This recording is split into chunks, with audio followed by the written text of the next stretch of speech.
Solo uno sciocco può pensare di fermare dei profughi affamati. Non vanno, ma riescono pure in Grecia, in Spagna, in Croazia. Dovremmo riuscire anche noi, ma usando il mitra. Queste le parole pronunciate martedì sera a Focus dall'assessore veneto all'immigrazione Daniele Stival, e la polemica esplode in Consiglio regionale. Sì, io torno a ripetere, non c'era nessuna volontà evidentemente di fare un'espressione che voglia dire il mitra uccidere. Inizialmente si è un po' arrampicato sugli specchi per difendersi. No, assolutamente. Guardi, era in una trasmissione in cui il soggetto del PD continuava a stressare, tra virgolette, la vita, ma perché non fate nulla, ma cosa fate, ma qua, ma là, ma su, ma giù, e il che quindi uno esplode anche, ma questo non giustifica, non serve giustificare, io ho chiesto scusa, no, infatti lei l'ha fatto, però... Lei gentilmente la mattina dopo è intervenuta anche qui in...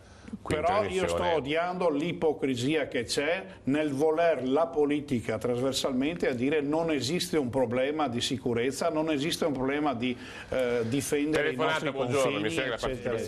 E si è capito, insomma, la volontà non era quello di certo di offendere dal punto di vista di un mitra che debba uccidere le persone, ma che debba difendere una situazione, e quindi è ovvio che ho voluto chiarire da subito, sia qui ad Antenna 3 la mattina dietro, ma anche poi nella giornata stessa in Consiglio regionale, che se qualcuno aveva voluto strumentalmente, come molto è stato fatto, dire che io volevo fare cose che neanche, inaudite, che neanche posso pensarci, è ovvio che... Però è altrettanto vero il sentimento che di fronte a questo razzismo, a questa ipocrisia del vogliamoci tutti bene e manteniamo tutto il mondo in Italia, non sta più in piedi, e la tensione sociale non può che crescere in una situazione economica pesante come è adesso in Italia e anche in Veneto.